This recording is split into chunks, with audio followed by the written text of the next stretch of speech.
you put your finger right on it in terms of it's a great tool, and yet the biggest request that we've received oftentimes from the community of 245 coaches that we've got and leadership development professionals is, how do we scale this?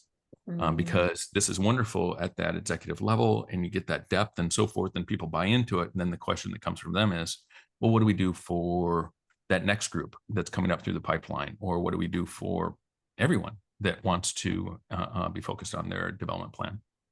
So their professional development. So that's where, having followed a lot of what's happening with artificial intelligence and understanding and testing it and so forth, we kicked off about an 18-month process to really see, can AI help with that? And in that way, then can we scale this? So I won't talk about the shift positive method because you're all familiar with that, but I'll take you through kind of what we found and what we developed then. So I was just checking to see who all here has been registered on the new platform. As you know, we've got the Shift Positive 360 platform that a coach uses when they're doing their individual interviews, and they can then type in it. They can use voice to text transcription. It helps with their administration and doing the progress survey and all those sorts of things.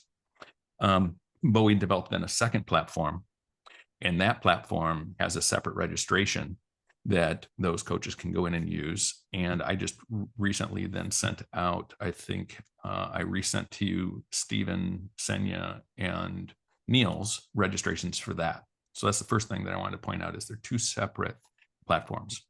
But then I'm going to start. Did you give me permission to share screen? No. Yeah, there we go.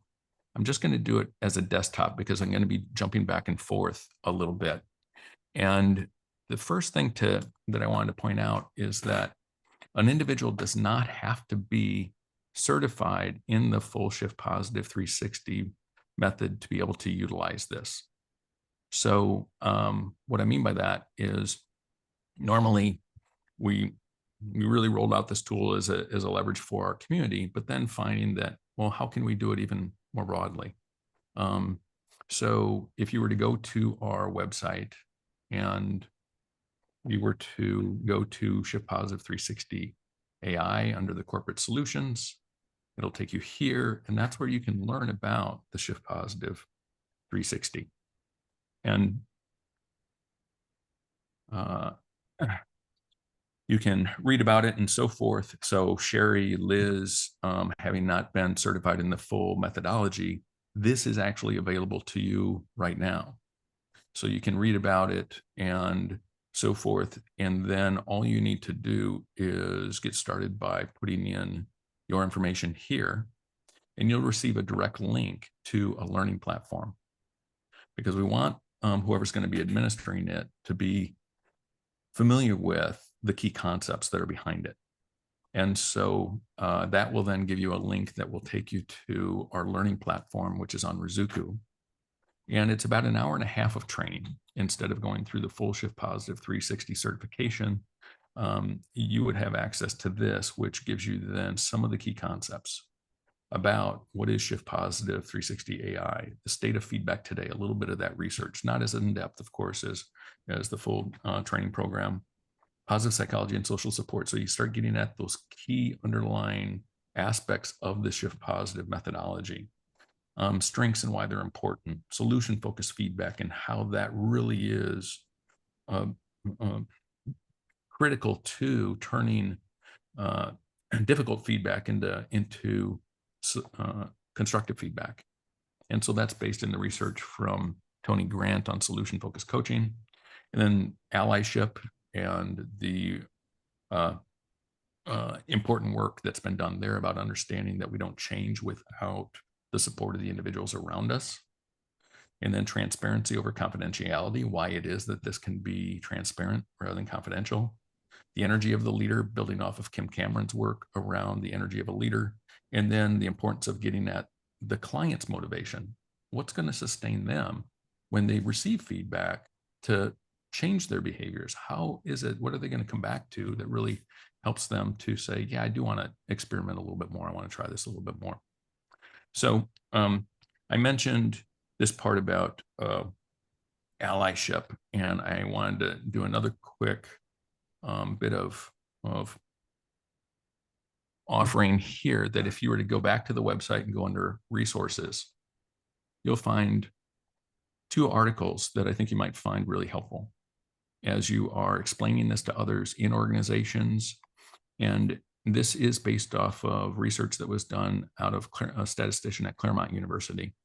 And he took a look at the progress that's been made by leaders who have gone through the Shift Positive 360. And so there were 94 leaders who have gone through the Shift Positive 360 and then the progress survey. The progress survey is a way of coming back to those leaders 3-6 months later and going back to the allies and asking, what improvements have you seen? What impact has it had on the organization? Did you help the individual? How did you help the individual? Did you do what you committed to doing to support them, and so forth? And what they found is that while almost 40% of feedback interventions result in poor performance and broken relationships, in this case, all 94 of the 94 leaders showed remarkable improvement in their professional development. Out of 544 evaluations of those leaders, I think there were only like 4 or 5 individual evaluations that said the person hadn't made progress.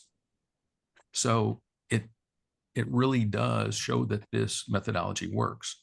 And what's critical to that, what they found in the research, and so it's these first 2 articles in here, is that this is what effective leaders do. They share their goals with others, similar to what Marshall Goldsmith found in his research.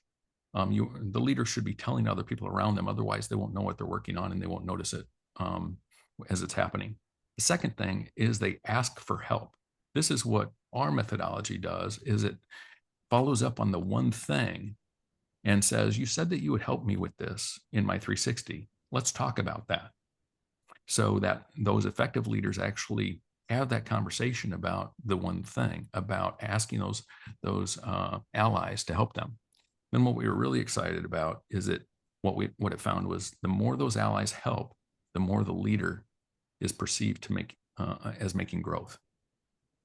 So if the allies, this is what it's really getting at, is asking those allies, did you actually do what you said you would do? And how frequently did you do what you said you would do? And those allies that said yes, they then perceive that leader to be making remarkably more progress. In fact, 9.2% improvement in the effectiveness of that leader for every step, every greater level of frequency that they helped out. So if that ally said, yeah, infrequently I helped, I did the one thing I said I would do, that's 9.2%. Occasionally, another 9.2, frequently and very frequently, and so forth. So what we love about this is it really proves that point that allyship matters. And that's why it shouldn't be confidential. That's why it relies on social support in order to make progress. And I think that's one of the crucial differences of this methodology. I think that Marshall Goldsmith did a fantastic job up here of proving in this article many, many years ago, leadership is a contact sport, that the leader needs to share their goals with others. This goes on to take that a step further to say, did those people actually help? So there's 2 articles in there that really talk about that. One is more of the research kind of article. The other is more of an easy read around professional development is not a solitary path. And so these are ones that you maybe will share with potential clients, why feedback fails, why it's this method is different, and the powers of those allies. And then it goes into a little bit about the research itself. So those are 2 that I wanted to point out. I should pause there for a second because I've been talking for a while. Any thoughts, questions at this point? So what I said then, where I went to was, this is the learning platform that you can go through now, and you can then learn about those different concepts. And it's about an hour, hour and a half of material. And then the next part of it is about how to administer the platform itself, the AI platform. So conducting the Shift Positive 360, how the participants are going to experience it, and so forth. So this is more of the nuts and bolts of it. And if you are These same videos, I'll show you where those show up in the support screen on the platform too. Okay. So once you go through this training, if you're not already certified, go ahead. So the difference between being certified and not certified actually is in the price of the platform itself. So it's half price if you've been fully certified in the Shift Positive. And what that means is, let's say that you're not certified. So Jerry, Liz, you want to do this, you can go through the training, you can learn how to do the platform. And then there's even one freebie that's part of it. And you can go and try it. You can try it on a friend or family or a client. And then if you decide that you want to actually use it more, then it's $750 for that particular leader that you're using it with. It doesn't matter how many allies around that person, but it's $750 per leader. If you're certified through the community, then it's half price. It's $375. Everybody in our community also gets a freebie as well. So Niels and Steve and I just sent you the registration for that, and you can go out there and register separately for this platform, and you'll have a free use of it as well. So our goal is that we want people to be comfortable with it and be good representatives of it as they're using it. So, yeah. But thinking about the people that maybe watch the video, I mean, there's probably a lot more individuals who haven't been certified, and just knowing that all you need to do is go to the website and go to Shift Positive 360AI, put in your information, and you're going to get a link to the learning platform. And then after you complete that, there's a little email that gets sent out to Change Positive, and we then give you a registration link. So then you can go out there and you can register. Okay. So now let's take you then to what is this platform and how does it work?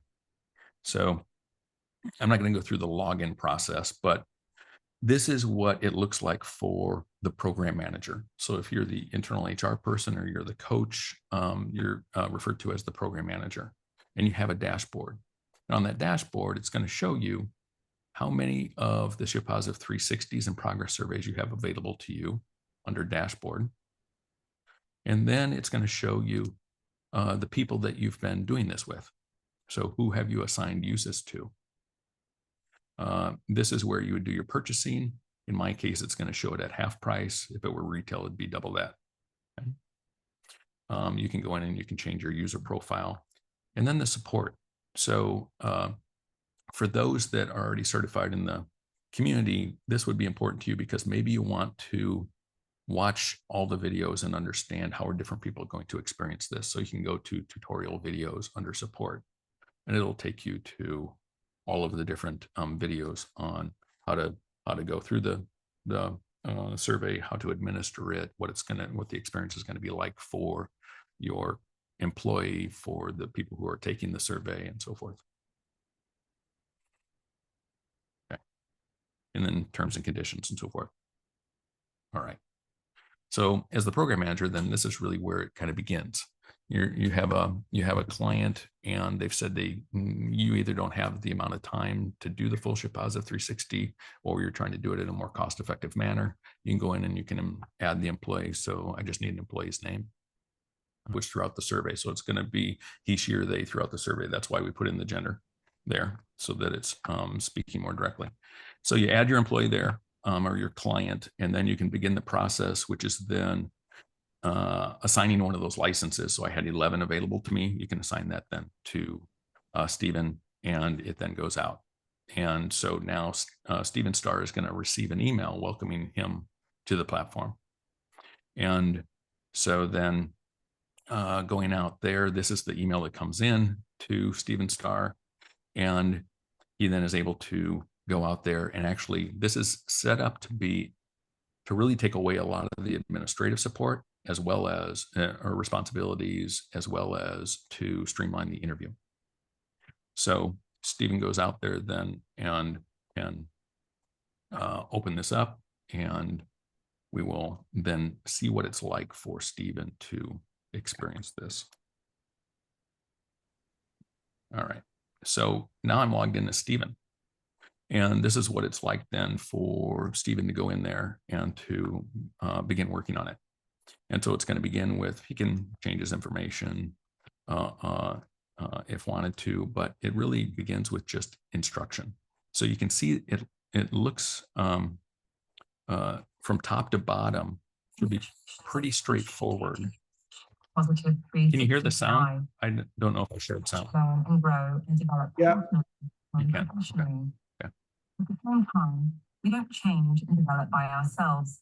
It is through the interaction, reinforcement, and support with others. So, you have a unique opportunity to assemble a group of allies, not raters or evaluators, to offer you their perspective on your strengths, what you can do next in your professional growth and development. Yeah, I'll stop it there, but it's going to go through then each one of these steps and what they're to do in each one of the steps. So instruct them so that they can actually do that. And the first then is going to be to manage allies, to think about who's important to their success that they want to get feedback from, that they want the survey to go out to. Okay. And the nice thing then is that you, as the administrator, the program manager, can actually watch that progress as well. So you can help out as much or little as necessary. So I'm back to my program manager dashboard. I could click on Steven Starr and I can see where Steven's at in the process, and I could help out as well. I could go in and manage allies and add those individuals. I can see who's taken it so far and who hasn't. And so I'm going to go back and, so let's say that I'm the coach or program manager and I'm wanting to see the progress on different ones. This morning, I created Lloyd Dobler. And so many of you may know Lloyd Dobler. Does anybody here know Lloyd Dobler? What? No. Seriously? Lloyd Dobler holding up the boombox in the 1980s, John Cusack, Say Anything, Lloyd Dobler? Oh my gosh. I thought, sure. Is this group that young? My gosh. So anyway, so I added Lloyd Dobler in earlier, and here are the individuals. So we had Joan Cusack. I went with the actual actors' names: Joan Cusack, Ione Skye, Corey Flood, Jeremy Piven, John Mahoney, and so forth. So now we can see who's actually done it and who hasn't taken the survey yet. And we see that Jeremy is kind of hanging out there. He's been sent the survey, but he hasn't taken it yet. And maybe we want to actually add in somebody else. So let's say that we're going to add in, who is another one there. It's what's the co-star's name? Diane Court. So we're going to add in Diane Court, okay? And that's going to be partner, and we're going to go ahead and put in the email for Diane Court and save that. And then I'm going to go ahead and send out an invitation to Diane to take the survey. So I click on it there and send that email out, okay? And so now it shows that Jeremy Piven and Diane Court it's been sent to them. They haven't started yet, and these other folks have already completed it. So I want to show you what it's like then for the individual who receives it that's invited to participate, to actually go out and do it. So let's go in then. Here's the email that Diane received. It says, the goal of the process is to gain insights on myself in order to leverage my strengths and build new capabilities. Tells a little bit about that, but it's going to ask you about you, your goals, and how I can be helpful to your success, and then ask you about my strengths and how I can develop further. It's solution focused versus problem focused. It focuses on what's working and what could be even better to help us succeed together. So thanks for being part of this. Feel free to ask me any sorts of questions. Okay. So now when Diane goes out there and she clicks on that link, this is what it's going to be like then for those allies to do that survey. Welcome to the Shift Positive 360. This process is designed to provide your colleague with valuable insights for their professional development. A little about the SP360. 1. SP360 is grounded in positive psychology, emphasizing what's working well and how it could work even better. So focus on strengths and solutions, what you appreciate and want more of, rather than problems or what isn't working. 2. We commonly overlook things we're not actively seeking, a phenomenon known as inattentional blindness. Okay, so I'll pause them there. It's about 6 minutes of, first it's going to go through these core concepts that are different, because that's important for people to understand how it's not confidential, why it's not confidential, it's solution-oriented, strengths-based, all those kinds of things. And then it does a little bit of an orientation to the platform itself and what that looks like and how you interact with the platform. Since 2000. Okay. And then people will then click that they read and understand. They understand using artificial intelligence, that sort of stuff. And then they begin the survey. So it'll allow them to advance at that point. And this is kind of the fun part, is the way in which the AI interacts with the individual. Tell me briefly about your background. So it's simply going to start talking to the individual and asking them the questions just like you or I would as a coach.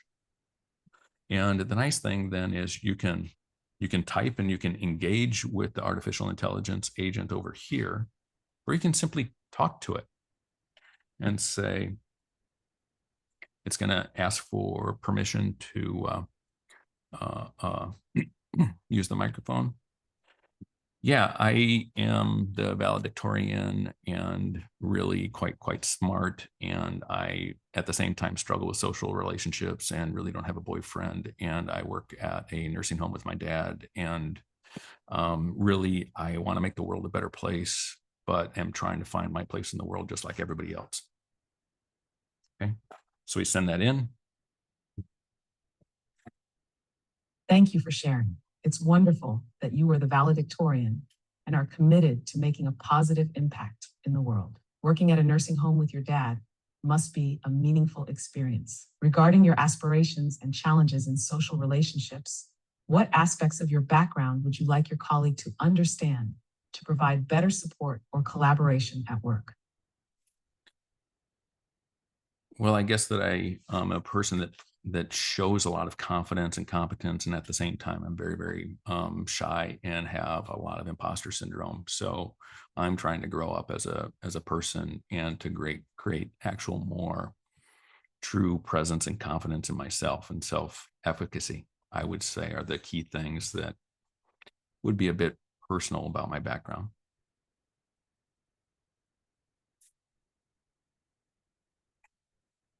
Sounds like you're self-aware and driven to grow both personally and professionally. Your confidence and competence shine through your accomplishments, yet your acknowledgement of shyness and imposter syndrome shows a desire for authenticity and self-assurance. How might understanding these personal aspects help your colleagues support your development and collaboration? So I'll do one more and see what the response is here. So, well, I think that I'm just on a professional development journey, just like he is. So I think in that way, we've got kind of shared goals, each working toward becoming better people and finding our paths. It's great that you recognize shared goals of personal and professional development with your colleague. This common ground can strengthen your collaboration and mutual support. When you feel you've answered this question completely, you can hit the Summarize button to review, edit, and confirm your answer before clicking Next for the next question of the survey. Otherwise, let me ask you, how do you envision this shared journey impacting your work relationship? Okay, so I can go ahead and click Summarize because we want people to review their answer and confirm that they're okay with that. So here's the summary. I'm a person who's accomplished a lot academically, being the valedictorian, working at nursing home with my dad, despite my confidence and competence, struggle with shyness and imposter syndrome, actively working to building a truer presence, self-confidence, self-efficacy. I believe my colleague and I share similar goals of professional development, becoming better people. Understanding each other's backgrounds and aspirations could enhance our collaboration, mutual support journeys. So that's pretty good summary from that conversation. Now I can edit that, I can change that, or I can say, I like that. That's pretty good. And then go on to the next question. Diane, what is your role and your key goals? So I received a scholarship to go overseas and study at Oxford. And so I'm really focused on academic progress. And at the same time, I want to make sure that I am valuing my relationships and really take the time to get to know people and stretch myself socially. So this is the back and forth. It sounds this is like you have some exciting opportunities ahead of you. Interview process. Focusing on both academic growth and social development. How do these goals reflect your current role? And what steps are you taking to balance both aspects? Okay. So rather than going through the whole thing, what you'll see here then is these are the same 13 questions that are part of the regular Shift Positive 360. It's the same questions. What we've done over those 18 months is train the AI on every question. What's the background? What's the philosophy? How do you answer as a coach if the person starts going negative, or the person starts asking about, was the moon landing faked? Any sort of self-harm, all that kind of stuff, so that it's responding in the way that we would as coaches and HR leaders with that individual.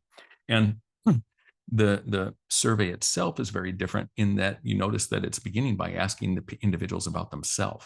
It's not asking about John Cusack. It's not asking about Lloyd Dobler. It's asking about Diane, which people get thrown by. It's like, oh, I thought it was about Lloyd Dobler. Well, no, because what we're doing in these first questions, part of the philosophy is we're getting people into a mindset of development where they understand, oh, I've got some things to work on, because it asks them about their role and their key goals.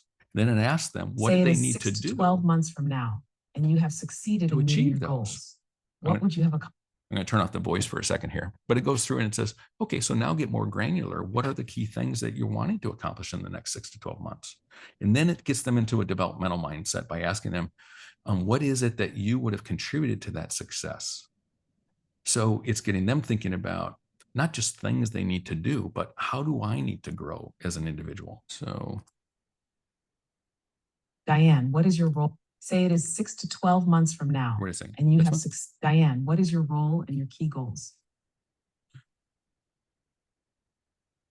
So are you asking me about me and my goals, or how does this relate to the individual you're interviewing me about?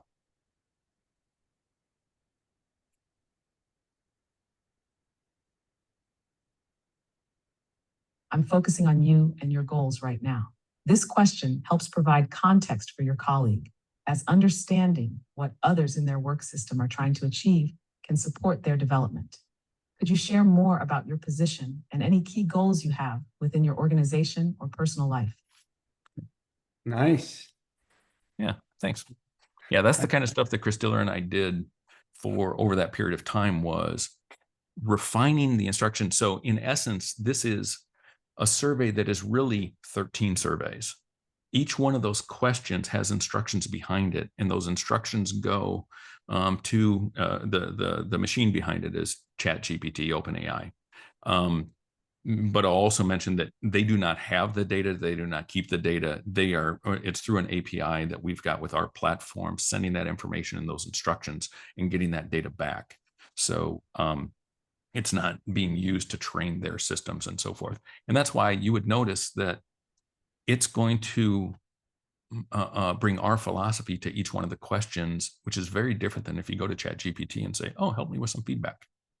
Because it's going to rely on the stuff that has made feedback pretty terrible for the amount of time that's been around. So thanks for the asking that question. So then the methodology really then does go through strengths and the importance of strengths.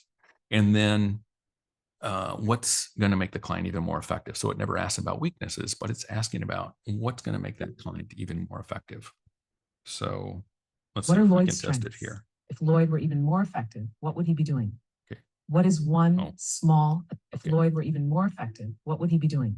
Okay, so what would Lloyd do? It doesn't ask what would about be better?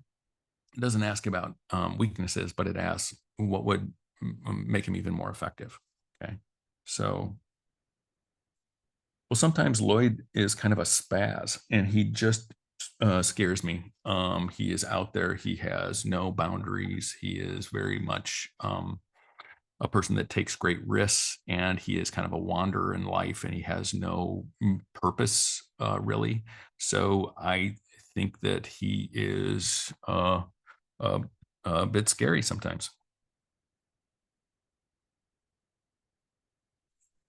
It sounds like you've noticed that Lloyd has a lot of energy and and perhaps operates in a very spontaneous or dynamic manner.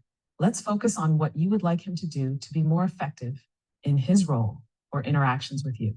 Can you think of specific behaviors or approaches Lloyd can adopt that might make his interactions more centered or purpose-driven? What would it look like if he were channeling his enthusiasm and energy positively? So she's doing the reframing that we would be doing. And I'm just going to call her she. Can't I tell him to just stop being a spaz? Instead of focusing on what to stop, let's concentrate on what Lloyd could do more positively. For instance, how could he use his energy constructively in your work environment? What specific behaviors would help you feel more at ease or cooperative when working with him? Describing these positive behaviors could be very helpful for Lloyd. What are some affirming or centered actions he could take? Okay, so I like what you said about affirming or centered. I think the word centered. I think slowing down. I think if he were actually pausing a bit more, if he were using his humor in a way that lifts other people up because he's hilarious, and yet not bring himself down. I think I'd like to see more of that.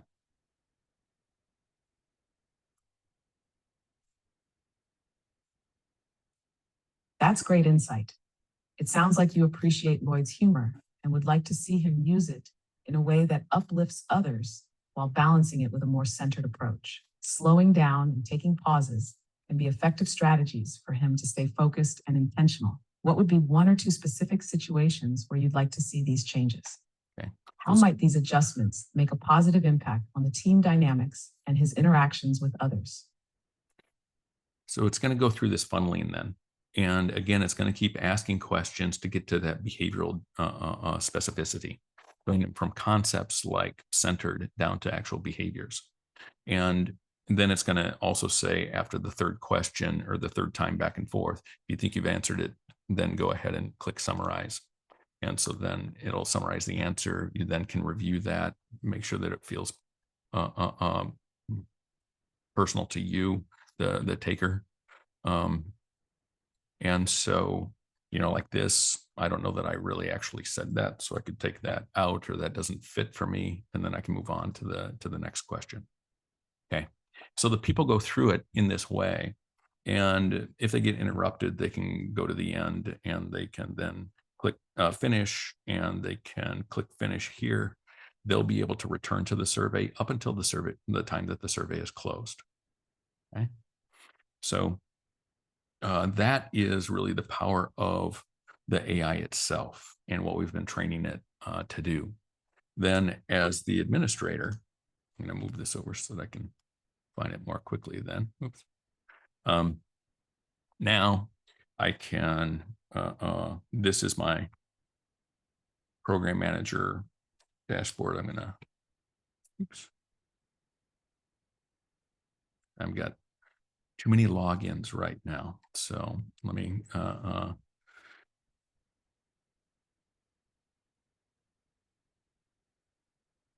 going to have to log out of some other things, but basically what I can see then is the progress that's been made for Lloyd. Let me go down here. Oh, I see. Okay. I'm going to log out and log back in here. So too many open at one time and it's messing me up.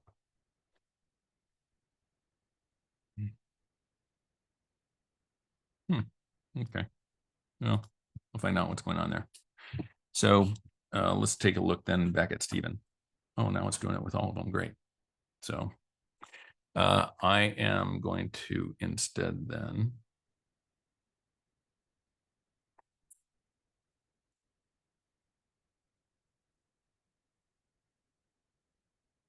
so what you'd be able to see is who's done it and who hasn't. And then the employee themselves actually does a self-survey too. It's not the same questions because it doesn't go into allyship and things like that. But it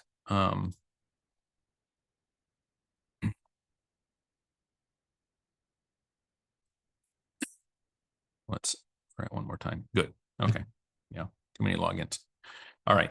So now I can see that Diane has completed it, that Jeremy still hasn't, and that's going to happen. And so at some point, you're going to decide, do we want to close it or not? The self-survey has been done. I won't go through the self-survey, but that's where Lloyd would get his own email. He would be able to go in there. It would ask him about his goals, what his strengths, what he could do to be even more effective, that sort of thing. And then once you decide that you want to complete the survey, close the survey, then you as the program manager can review the results ahead of time. Okay, you can go in and take a look at the report. So Lloyd and I are talking, and Lloyd would like to get his report. I can then go and take a look at that. And so here's that report. Tell me if you can see the report. Okay, good. Let me see if I can make it a little bit bigger here. So this is what it looks like then. So this is Lloyd in his background. You know, I don't want to sell anything, buy anything, process anything as a career. I don't want to sell anything, bought or processed, buy anything, sold or processed, process anything, sold, bought or processed, repair anything, sold, bought, processed. You know, as a career, I don't want to do that. And then he goes on to talk about how his dad is in the Army and I can't sign up for that organization and things like that. So everybody's responses are showing up here. You can read through there. Here's what I was, putting in there. You see that this is what I was putting in as Diane Court, the partner. And then you can review this. And if you see something that doesn't look like it really fits or it might create a problem, you could then reach out to that individual that did that. And you could say, maybe you want to consider softening this or changing this, or what do you mean by this? Okay. And that was actually one of the suggestions from the community, and specifically fearless leader Eileen Schaefer here, who said, yeah, I think we really need that little checkpoint as the program manager to be able to say, I don't want it just to go directly to them. I want to be able to intervene and take a look at that first. So we end up with then a 20-page report here. And then once you have reviewed that, you can then decide, okay, do I want to close it? When you close it, it's going to become available then to that individual. So maybe you actually just want to simply print it out and you're going to sit down with them and you're going to go through it together. Or you have a time scheduled on Zoom and you are going to review the report together, or you're just going to send it to them and let them review it on their own. You can do any of those sorts of things. But we think that it's really good for that program manager to be part of the debrief and going through it and asking those good coaching questions. What are you seeing? What kind of how does that align with how you want to be seen? Who here do you want to be following up with to clarify the comments that they've got, that sort of thing. And so you close that survey and it's going to tell you that Jeremy hasn't finished it. If you wanted to resend the link to Jeremy, you could resend the link to Jeremy, or Lloyd could resend the link to Jeremy. But once that's done, now if I were to go back in as Lloyd, I'd be able to download that report just as you saw. Okay. And you can download that report again, and the completed report is there. Also on Lloyd's side, let me see if I can go in there as Lloyd quickly. So this is what it's like for Lloyd.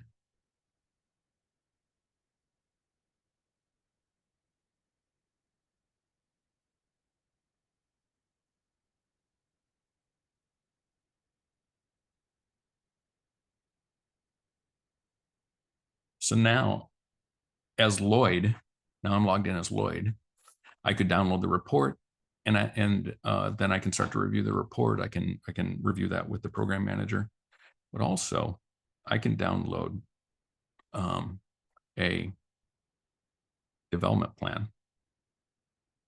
Okay.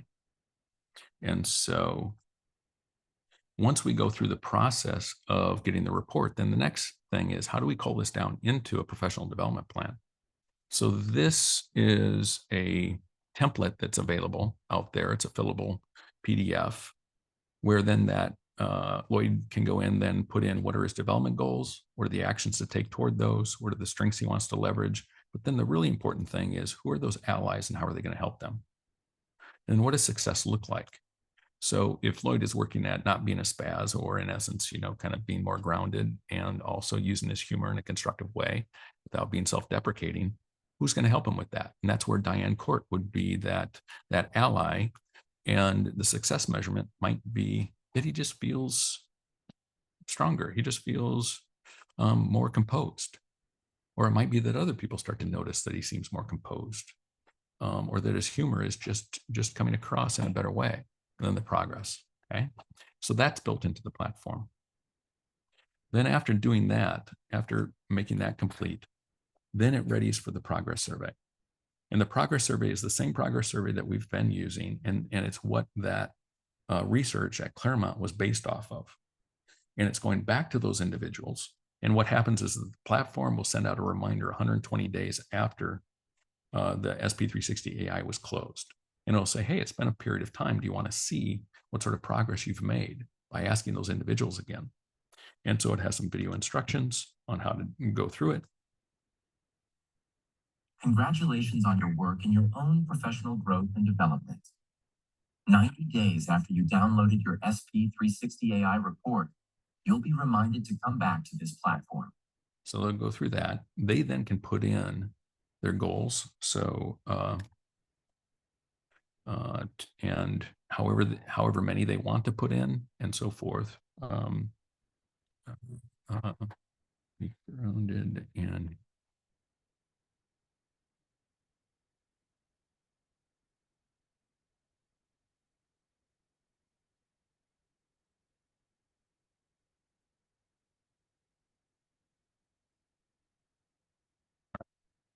put those in, and then can actually review then the individuals as well, managing the allies. So has anybody changed? Well, maybe we want to ignore Jeremy because Jeremy never did it in the first place, or maybe somebody has left, or her dad is still in prison and they don't actually get the opportunity to do email in prison, and then sending out those opportunities for individuals to do the survey. So this is the same survey that we've used before, and then can do the self-survey. And what that survey looks like then is, I'm just going to jump to a sample of it.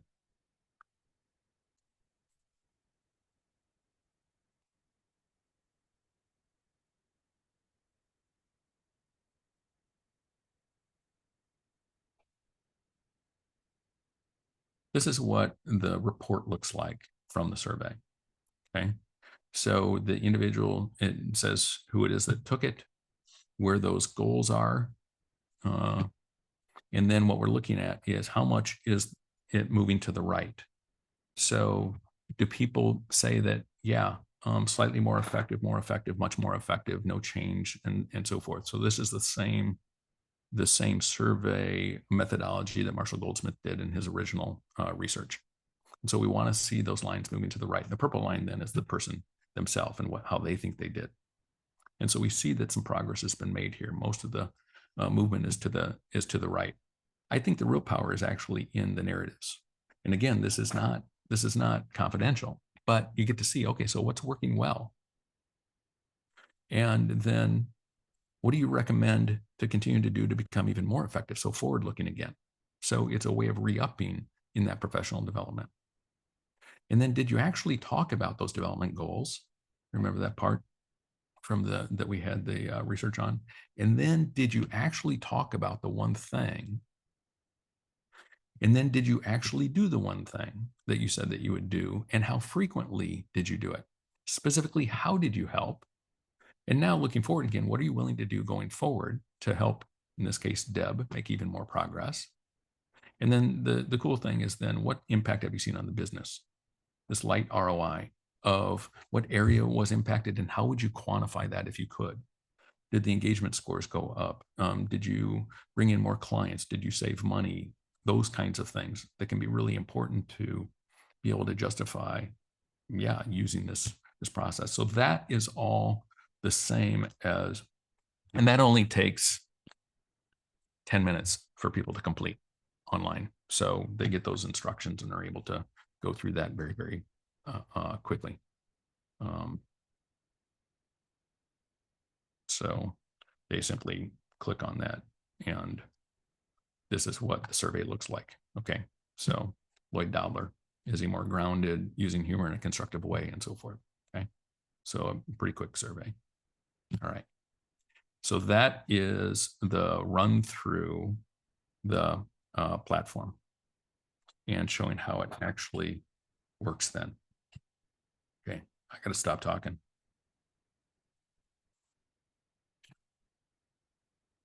We are here for you, Pete. All right, so thoughts?